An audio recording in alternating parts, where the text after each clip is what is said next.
I've been in finance, invested in tech, but never really got my head around Web3.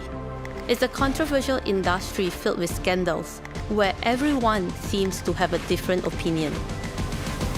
I've always wondered, is there something more behind the headlines? Web 1 and 2 have already changed how we live, work, and play. What happens when the next evolution is powered by a host of new values and technologies? I've discovered that countries in Asia are building for a Web3 future, each in their unique way. So, I'm on a journey to learn from the builders in real life.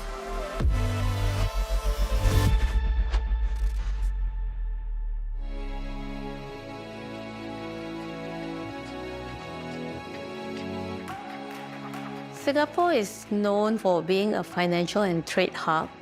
In the past 7 years, I have seen how the Fintech and blockchain scene grew in Singapore. First, there was payments company, consumer finance. Then more and more crypto companies set up their base here.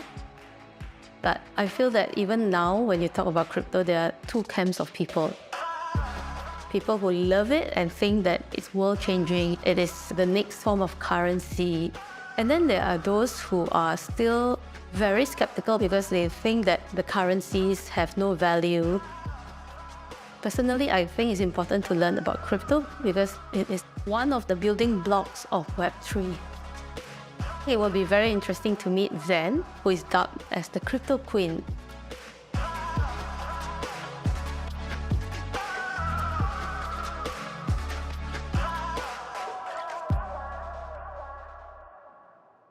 You were in real estate before, right? Yes. How did you enter the crypto industry? I was doing real estate investment for institutions. As an institutional landlord, you had to read up about all the upcoming technology, knowing where the demand would be. So I read up about Bitcoin in 2010 when it first started.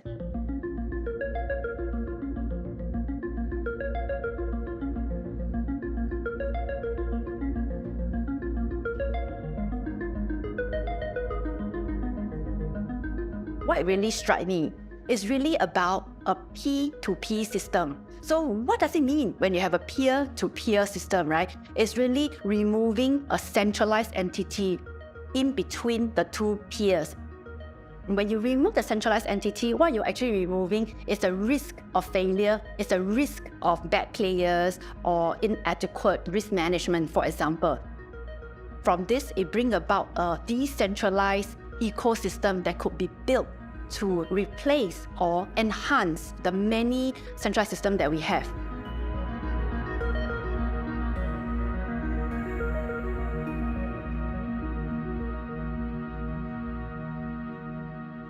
And in your time in the crypto industry, how have you seen the technology evolve? The first part, the focus was really a lot on Bitcoin, Ethereum, how you use it as a payment token.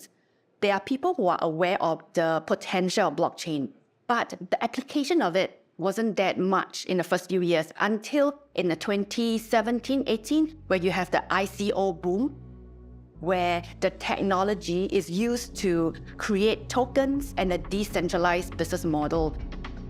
It's what we call at that time like crowdfunding on steroids.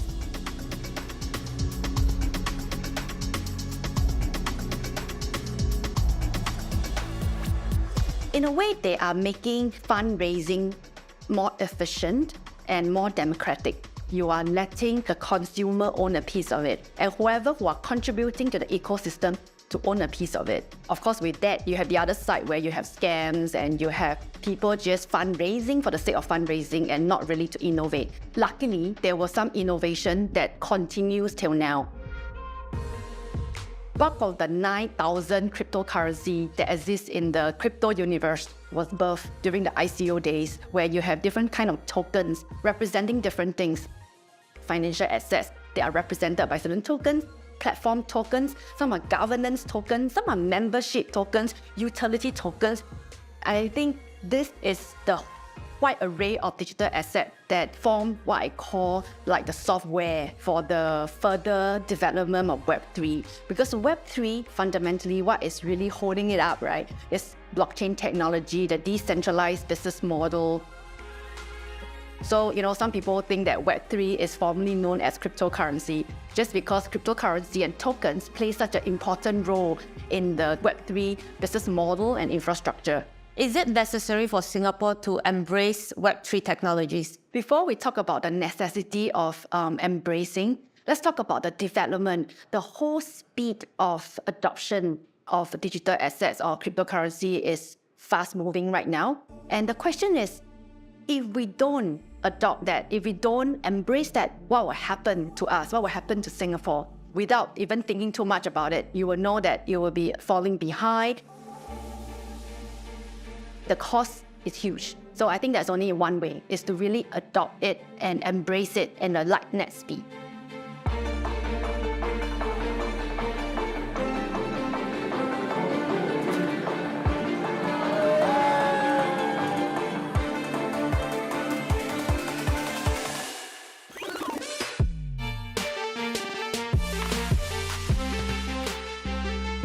Going to Singapore Fintech Festival is an eye-opener. You understand the kind of conversations that are important. This year, I noticed that there were a lot of Web3 companies, ranging from crypto companies, DeFi, Metaverse. Even for the program, you can see there are a lot of Web3 content.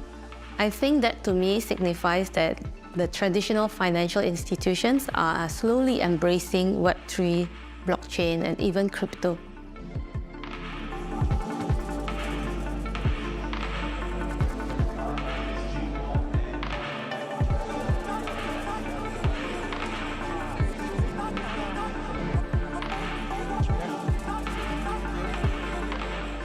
Project Orchid is really intended to be a multi-year, multi-phase initiative, and the intention is to develop the technology infrastructure and capabilities if and when we decide to issue central bank digital currency. And for normal consumers, what are the use cases? We are piloting a few different use cases. One here on the commercial side with Fast, Temasek, and Grab. They are trying this out on a commercial voucher basis, and they are looking at how different Web3 type of interfaces could be utilized. Then there's the other trial involving government vouchers, mainly working with TBS as well as open government products. For Project Orchid, we are working with MEF as a development team. And how does programmable money work? Programmable money, right, is almost like a present, so it can actually tie currency to specific purposes. So for example, for it to be used at only certain shops or expire on a certain date. These are the menu items. Okay. Just select one. I'll take a potato salad, please. How this works is through the use of a smart contract. Campaign organizers can specify where or when or how money is used. And the beauty of it is merchants get digital Singapore dollar directly in their wallet, so they get paid faster. And then select the merchant to pay. Okay. This $5 is being paid to them in real time. Thank you. This is yours. Wow, that's really quick. Thank you. So we started this project about 6 months ago through a coffee session at Zurich. Now you're seeing a live demo that participates with like at least 5,000 participants will be able to try this out real time. The speed to market is just unseen now.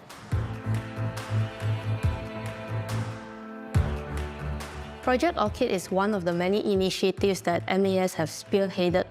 Over the past few years, they tried to create a conducive environment through regulation, promote innovation through partnership in the industry, while trying to protect the retail investors. Everyone can see what they are doing, but what I'm really interested to know is why. What is the thinking behind it, and what is the larger strategy moving forward? We believe Singapore should be playing a role of a leading thought leader in the space of technology application in financial services.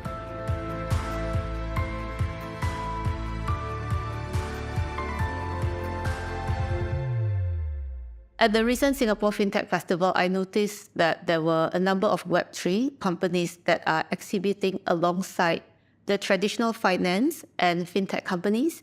Which aspects of Web3 interest you? Well, the foundational philosophy of Web3 is read, write, and ownership of the information. All of us who are the market participant in a digital economy can control and manage our value as we interact in this economy. But that's quite a distance, 10, 20 years future. But as we approach to that future, there are interesting technology which will come out of this Web 3.0. Things like distributed ledger, the principles behind crypto, decentralization, tokenization, atomic settlement, all these key features of a crypto asset, we are taking those concepts and applying to traditional finance. So you're saying that the value of crypto is how it's actually benefiting traditional finance? Yes, you are taking some of the useful technology out of crypto industry to improve the existing infrastructure inefficiencies within the traditional finance. Web3 is really pushed forwards by libertarians who aspires to decentralized power. I believe as a government, that's not what you want. How do you reconcile the ideological difference? It's a fair statement. Innovation comes from this set of people who have a very different mindset. But that's been the history of innovation always. I'm reading a book recently which talks about how alchemists facilitated the discovery of chemistry and medicine. I think there are these people who have these ideas which we can reconcile with, but they allow us to think differently. And I think that's the healthy part of an ecosystem which is pushing through innovation. There is genuine demand for innovative solution because there's a real problem to be solved. Things like cross-border transfer, settling payments with securities instantly. There is market infrastructure which is extremely inefficient, especially FX market. Is there any value in the underlying tech stack which powers this Web 3.0?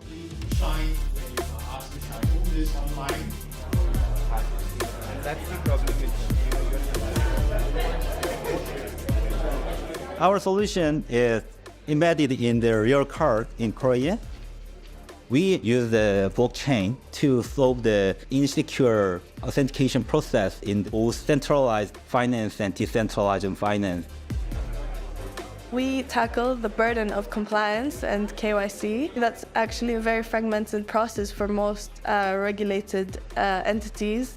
In the true Web3 spirit, our product is fully decentralized. That means no centralization of cost, no centralization of trust, no central point of control. Currently, we are the only company globally to have a live distributed KYC utility. Taurus provides one platform to manage any digital asset. Cryptocurrencies, so think Bitcoin, Ethereum, tokenized assets, equity, debt, real estate.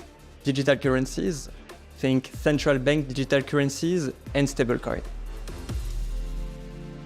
I've read in some articles that mention Singapore wants to be a crypto hub, and some actually mention that we want to be a digital asset hub. Which one is it?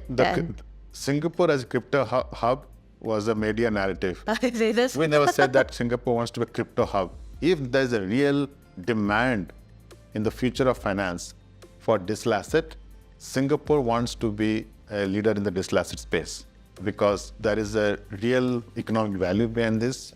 We are shifting to a massive digital economy. And in digital economy, on the smart contracts, tokenizing asset, they're perhaps more efficient way to represent assets. And what will Singapore's role be in the digital economy of the future? Digital economy, interestingly, is dependent on two things, data and the infrastructure together. If you don't have these two components, there's no digital economy. So we are putting infrastructure ahead of many centers when it comes to payment services, when it comes to tokenized assets, when you talk about the green side. There are this future demand which we are trying to architect to. They may not be visible now, they may not be at a scale now, but you can't wait for that because technology runs like a hockey stick. There's a slow simmering demand and suddenly one fine day it moves like a hockey stick. So we are building this future infrastructure, hoping that when the shift happens, Singapore is ready. Is this actually Singapore's opportunity? Do you think we can move from a regional to a global leader here? Singapore can leapfrog using technology as a platform to play a very dominant role in the future of digital economy. There's no doubt in my mind. We have that global trust, we have the right talent set, and we have the right policymakers who can help us to go there.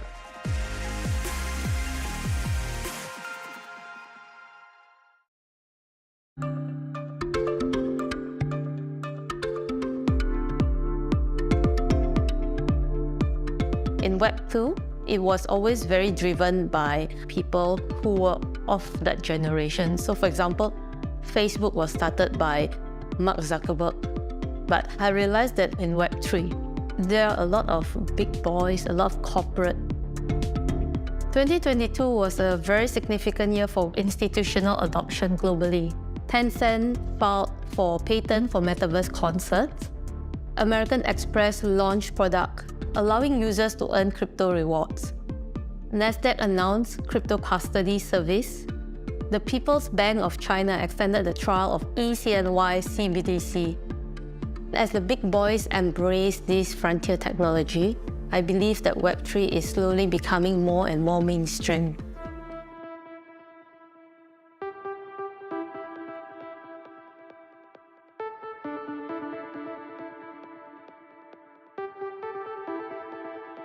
Wampo Group is an investment company that looks across all industries, whether it's traditional industries, tech, infra. More recently, we put more resources and effort into the digital asset space because we think there's a tremendous potential with Web3 and how it could disrupt traditional industries. And that's how Wampo Digital came about.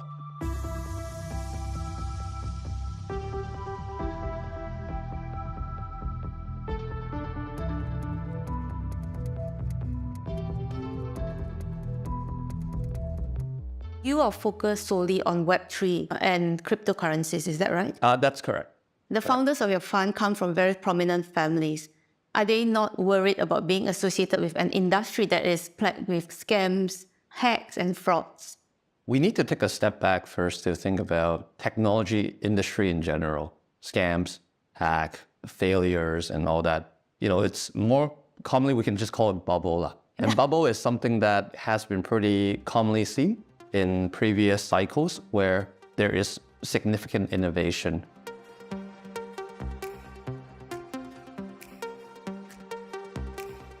For example, the dot-com bubble during the late 90s. A lot of companies fail in the process, but a lot of the strong technology companies that we see nowadays, including Amazon and eBay, also came from the same period. So we believe it's the same for Web3.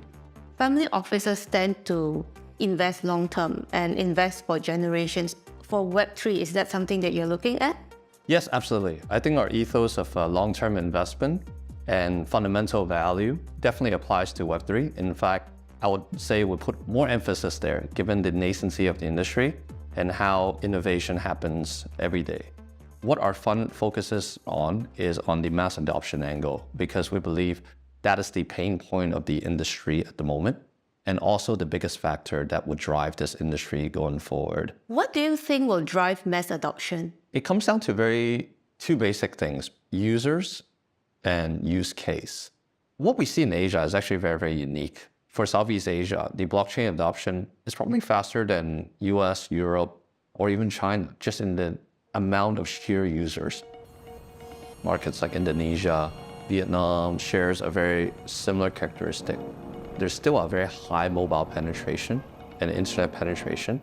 The demographics, it's still growing by a much higher number than the developed markets such as Japan and Korea. And so it's actually a perfect ground for blockchain adoption. But Japan has a very strong IP resource with manga, with anime. Korea also has a very strong IP resource with K-pop, drama, and all that. And those are things that actually Southeast Asia don't offer. But those are things that could be offered to Southeast Asia through blockchain. And that's what we're seeing a lot of the companies do. These are things that most of us are very familiar with and would motivate daily users to actually participate in the blockchain. Where we see Singapore really thrive is definitely the more centralized finance related. A lot of people have the misconception that for blockchain, finance equals decentralized finance and nobody can track your transactions. But there's also the centralized part, which enables users to come into the Web3 world with a regulated entry. So for example, regulated KYC, regulated products, regulated activities that you can do as an investor. In Asia, we are constantly talking about the growth of the mass affluent, but we think that this space is not well served. Singapore itself, as a very established wealth hub, we see an opportunity to help bring a new set of investor base into the private markets.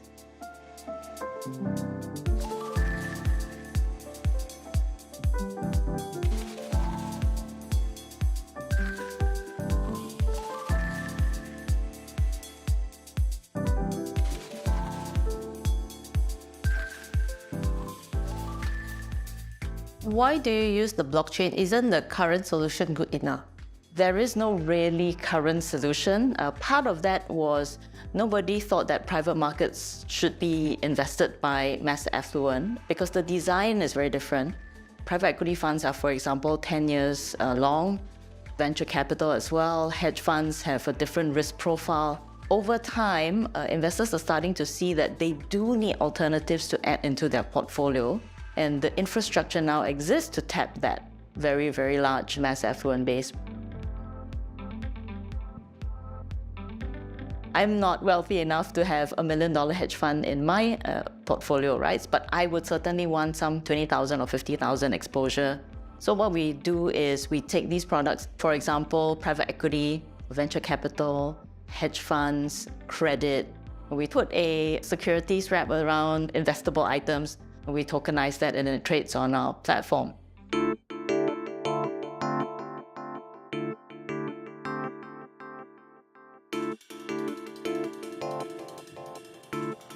Just for my understanding, how are different assets tokenized? It doesn't matter what kind of asset class it is, if it's private equity or hedge fund or real estate fund, the tokenization part is always the same. So what you are seeing here on the screen, it's how it looks like from an investor perspective when they want to invest into an offering on our platform.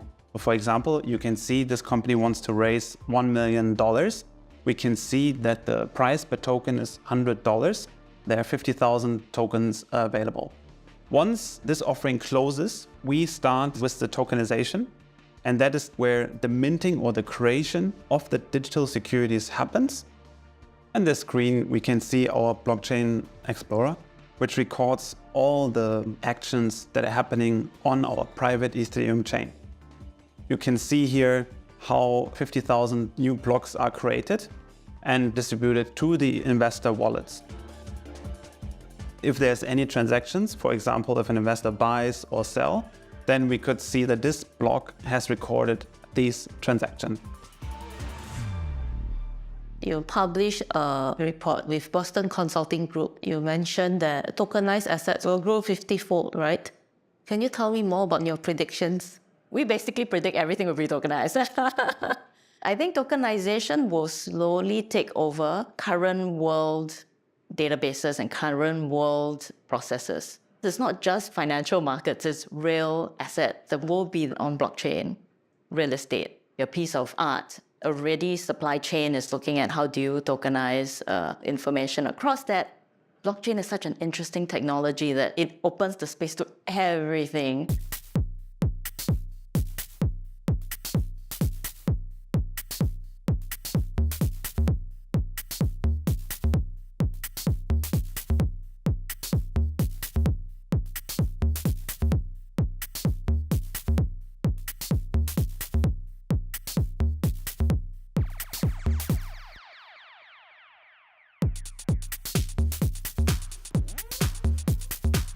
We hear problems in agriculture like food waste, food safety, sustainability. So Dimuto was started to solve the problem at the root. Take something that was analog for 5,000 years and turn it into something that is digital in the modern world.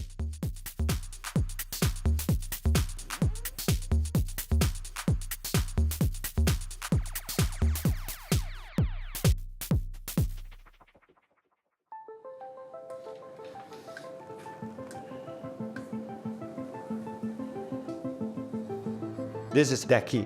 It means digital asset creation. DACI is an IoT device that captures the image and send it to the cloud and then link to the blockchain. This is the key process for us to turn the physical assets into what we call the digital asset, the digital twin. Imagine we're now in China packing apples and we need to digitize this physical apples. And what we do, we will start a session. And as it goes through the packing lines, each of the carton is now captured. This is where the digital twin appears, from the physical world to the digital world. Why is it so important for us to digitize all this? Because currently, this journey of this asset in the physical world is not seen by anyone else except the people handling it. This is where fraud happens. Many a times we can have fruits that claims that this is from one country, but they actually put stickers or change the box. Then in terms of things like food safety, you need to know that the necessary documents and checks has actually been done.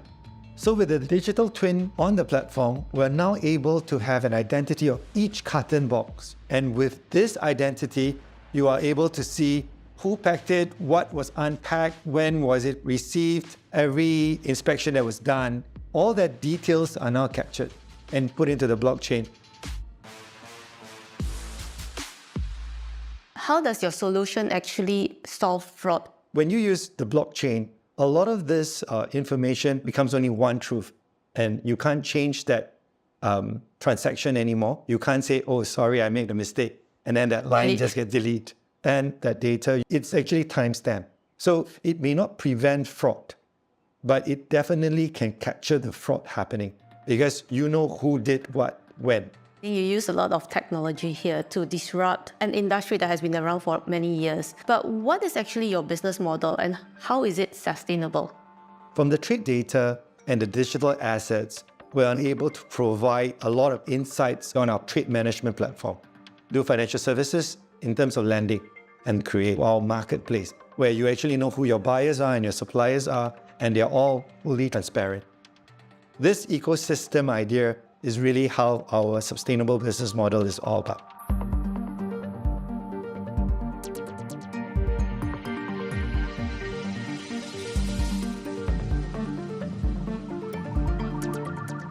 Singapore has ambitions to be a digital asset hub. What do you think are the roles of companies like Dimutu? Singapore physically has always been geographically located for trade, but it's been focused in non-perishable trade. A lot of the perishable trade are actually drop shipped directly from one location to the others. Making it digital, it doesn't matter if the trade is moving from Mexico all the way to China. We are now able to capture the trade. You know, when you explain to me, it sounds quite commonsensical, but why has that not been done before? Do you think it's because blockchain is the technology that powers cryptocurrencies? I think a lot of times people who are in the agri-trade do not look at technology that far out. Really, the problem in our industry is weather. You know, the monsoon lately, too much rain, or not enough rain in drought situation. This extremes that we're actually managing in the real physical world is causing us not to actually spend time looking at anything else because it just doesn't seem relevant. But we think that Web 3.0 and AI, it's really going to change the way trade is done because in the past, people are actually doing the right thing because they are told to do the right things. Web 3.0 is really allowing us to use technology that makes the trade transparent. And when data is more transparent, consumers can now see what kind of harm or what kind of impact it has on the environment that they are living in. So this is really going to change the world. We now need to act for the good of the environment, the society that we live in, and also the people we work with.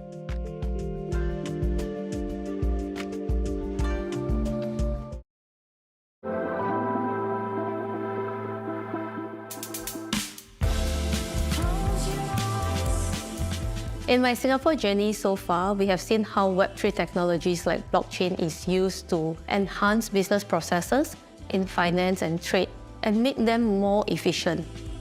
But what Gary said struck me. He said that because in the Web3 world, information are readily available and it's open, all of us have to be more accountable to the environment and society. I want to explore how the use of blockchain technology can enhance trust. So I'm on my way to Bintan to meet a Singaporean company that uses blockchain for social impact. Hi, Emma. Hi, Thanks for coming. A lot of people misunderstand anything that's Web3 related as a cryptocurrency project. So we want to go back to the basics about using blockchain and how we can apply this technology for good.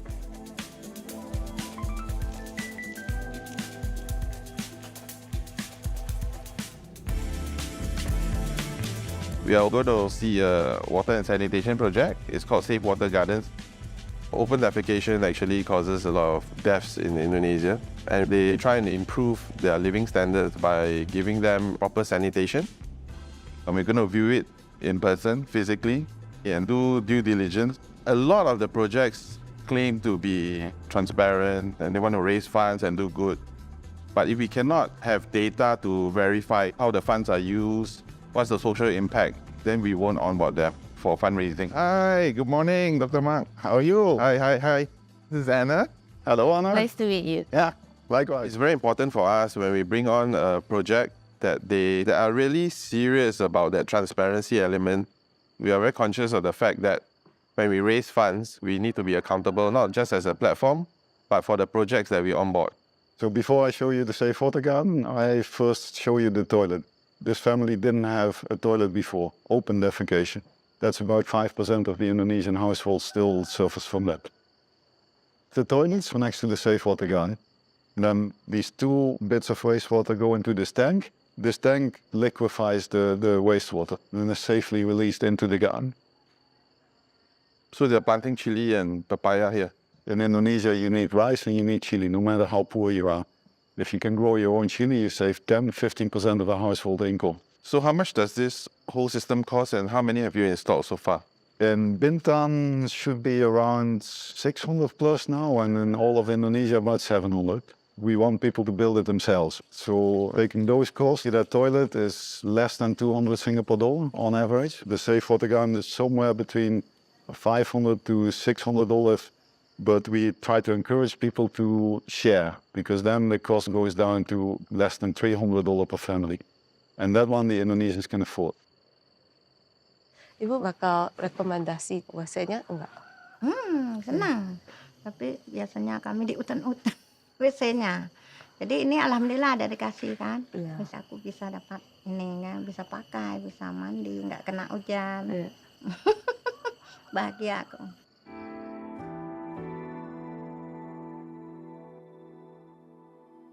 Why is transparency and accountability so important for social enterprises? Do you think that due diligence has been lacking? I think due diligence is a huge problem, right?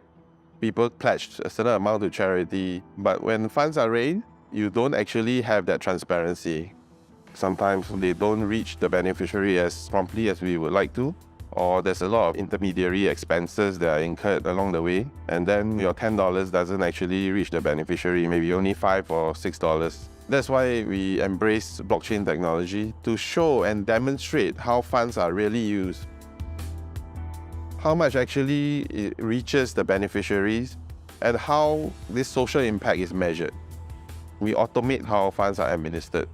Whatever pledged to beneficiaries on our platform get automatically transmitted to them by smart contract.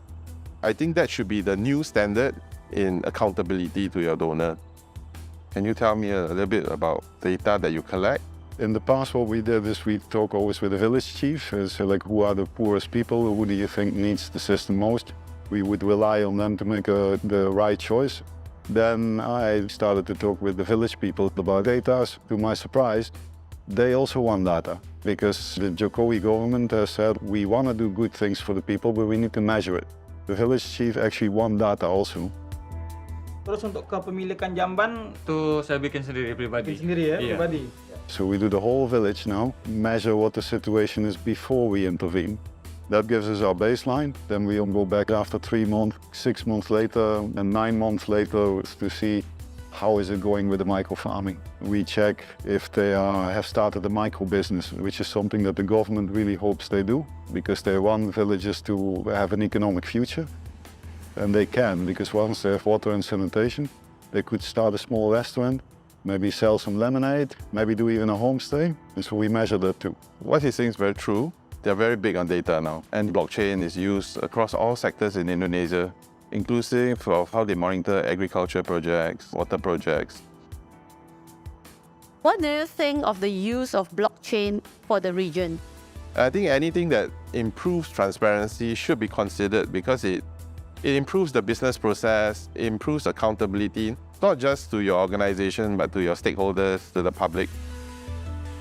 Singapore has a great reputation for being a people that are trustworthy. We should embrace that role as service providers to enhance the transparency and accountability for the region.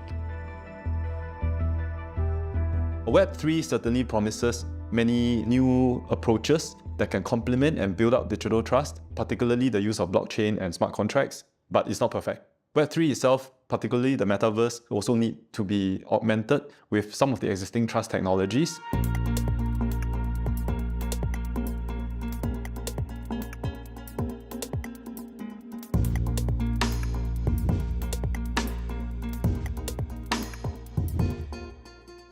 Web3 is supposed to actually resolve issues of trust because of its governance, because of its protocols. Why are we still talking about trust in Web3? Web3 merely allows us different ways to not rely on centralized parties like banks or big tech companies, but fundamentally in a Web3 setting where we are dealing with each other on the internet. None of us on Web3 know who each other are. We only see our wallets. In that sense, it is good. Privacy is being preserved, but at the same time, there are many approaches that bad actors can take to be able to game that system as well. Smart contracts that may not be well written can be hacked. Digital wallet can also be phished. In all online transactions, there's an increasing risk of harmful influences, deepfakes, disinformation, and so on. Singapore, unfortunately, is one of our big targets for hacking. There is a lot of online trade that's being affected, but opportunities also lie in these vulnerabilities. What kind of solutions do you foresee that we might need? Cybersecurity is a big space. In a Web3 environment where it's open, it's decentralized, it's not reliant on a big tech company to protect my firewall, cybersecurity itself has to also catch up. Digital identity is another big space. Today, a lot of the work in digital identities remains in the space of payments and verifying certain maybe key documents. For example, maybe did I really graduate from this school? Or do I really own this house, for example? There's an increasing need to be able to interoperate across multiple digital identities to be able to validate for your consumers that they have a trusted standing. Asia is the largest and fastest growing region in the world when it comes to digital trade. But the level of digital readiness is very different. The legal frameworks are also still inconsistent. So certainly B2B digital identities is also something important to think about.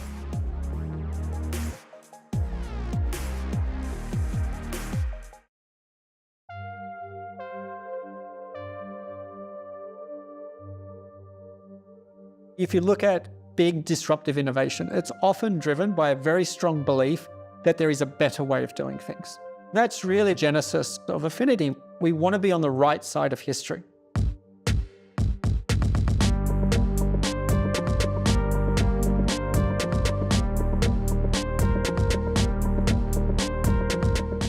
We both grew up in the Web2 world. So maybe if we can take a step back, I would like to understand how does identity fit into a Web3 world? I believe it's right at the very heart of Web3, because if we're saying that Web3 is about shifting ownership to the individual, then the starting point of that has to be the recognition of what is that identity. Today, if you think about when you log into a website, it's so convenient when you see log in with your Facebook ID, log in with your Apple account, Google. While it's convenient, it's not your identity. And what it's doing is it's extending the surveillance of those identity platforms into all of these other third-party sites. So in the Web3 world, it's about reversing it, where your identity, it's yours, Anna. It's in your wallet. It's on your device. Apple, Amazon, Microsoft, TikTok, they have to log into Anna. Okay. And you're giving permission about what about your identity, your data, your choosing to elevate to them. That's the big change that's coming. And that is what we term as decentralized identity. The interesting about decentralized identity is, depends what perspective you look at it. You think about organizations that want to interact with my identity. It's very decentralized. From an individual's perspective, actually I'm centralizing my identity. If I think about your identity, that is fragmented across hundreds and thousands of platforms. The shopping sites have a slice about what you might want to buy. Sites that you might watch content on, know what viewing habits you have. With the Web3 identity model, we can bring that all into a singular holistic view. So individuals can have complete control of our own identity and information. And this gets really exciting for a few reasons. One, we know that every single time we've been able to create new digital information, and not only create new digital information, but share it. It has driven waves of innovation that have created the next trillion-dollar businesses. We saw that in Web 1, Wikipedia and how it transformed education. We've seen that in Web 2, Facebook, YouTube, that completely changed how we think about our entertainment, our social connectivity, for example.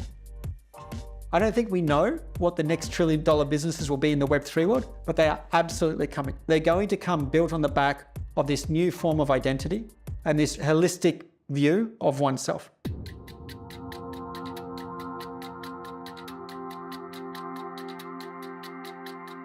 I understand the problem, and I also understand what you're trying to achieve. How are you achieving this? By building some cutting-edge technology under the scenes.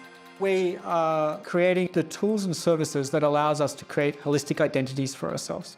And we believe that's about creating an identity vault, which is a safe and secure way to store all of this information that's aggregated across all of these sites. As we build these kind of underlying technologies behind identity, we then look to apply them to some real-world use cases. For example, one of our partner organizations, Tristana, they're doing this around complex cross-border trade, for example, about how do SMEs across countries build trust with each other quickly. Financial services around authentication and customer or KYC. In the health system, having portability of your health records, simplifying travel. If any of the viewers, for example, came in and out of Singapore recently and used their vaccination certificates, did you know that there's a bit of blockchain technology behind that? Did you know you're using a decentralized identifier as part of that capability? Wherever you see these kind of complex flows of information, there are new techniques we can use with these technologies that simplify the exchange of information. Out of curiosity, do you consider yourself as a Web3 company?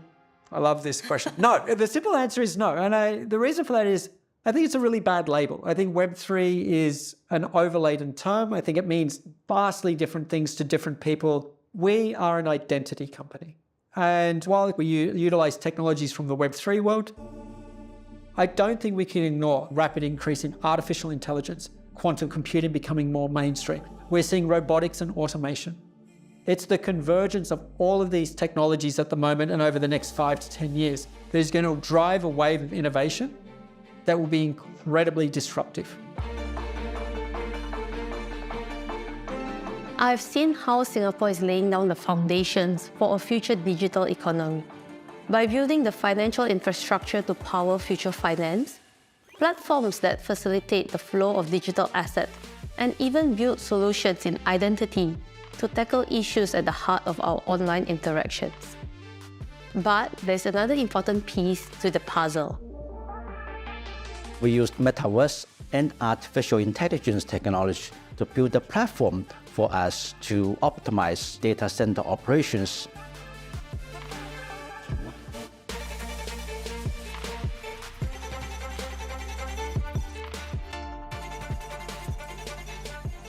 How does your technology solve the problems of the data centers? Data center is the enabler for our digital economy, but unfortunately, data center consumes huge amount of electricity and also a major carbon emitter. That's why we develop new solutions which help the industry to achieve carbon neutral data center in the future. This digital twin model actually was inspired when I noticed my kid can play Minecraft. It's a new way to look at how we can operate mission-critical infrastructure based on the computer games.